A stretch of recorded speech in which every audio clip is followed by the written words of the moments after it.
Hello again, workplace innovators. This is my second message of three, really focused on this idea of what if I'm not a trailblazing champion of innovation, right? What if I'm not entrepreneurial or intrapreneurial in my basic makeup?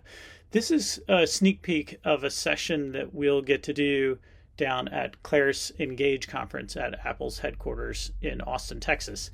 And the first tip is really if you're not the champion who wants to be out trailblazing, then go find a champion. The second tip is a little bit more deep and nuanced here. If you're a builder, if you're someone who likes to solve problems and build technical solutions, or you're a consultant, and I'll be with many developers and consultants next week down in Austin. It's going to be awesome.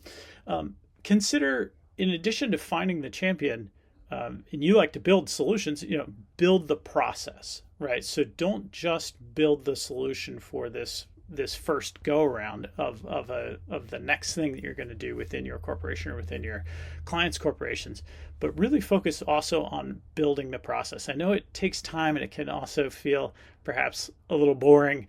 A bunch of process definition documents, but wow, those things can really be helpful, and they can establish a new era for how your organization really looks at innovation. You want to be thinking about trying to influence the culture in a great direction that's on mission, that's on vision, that's on values. And it's sort of like moving a ship that's sailing in one direction, right? It takes a lot of time. It takes a lot of cultivation and care. So a couple of tips here. Let's get into the details.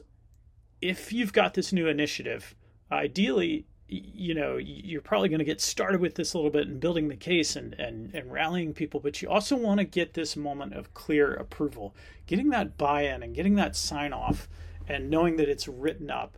It might feel a little formal if this is kind of your day job, but getting that approval step can often be what's going to help to get subsequent buy-in across the entire organization. And you want to be building the process, even though this is a small pilot phase, you want to kind of build like above size process for this. I had a recent client just sign on with Kiza even just last week, and they were meticulous with how we got started. And of course that's effortful, but because, hey, this is a phase one, let's look at some of those things downstream can be a temptation. However, they're very, very smart, and building the process so that way you can kind of grow your solutions up into a rich process is much easier than the alternative. Number three, create your committee and get your cadence going. So if there's a weekly or a bi-weekly meeting that you can establish, so that way you're not just building these tools on your own, but you have a platform to share. This is what we've recently done. These are the challenges that we're seeing that we're hitting. This is what we're planning on doing next. And how do you bring in those ideas? That committee, number four here, can be a great part of that innovation pipeline. Ideally, it's democratized, number five, and socialized so that way we really have a lot of heads that are on it. In a way, what that can do is it can incubate you from all sorts of other challenges that the initiative might hit, and allows you subsequently to just focus on what you do best, which is building those solutions. And this last one is so easy to skip, right? Particularly, again, for our in-house developer friends. As, do I really need to make estimates in terms of the effort that it's going to take? I'll tell you when it's going to get done. It'll be 3 or 4 months and we'll be there. But that 3 or 4 can turn into 5 or 6.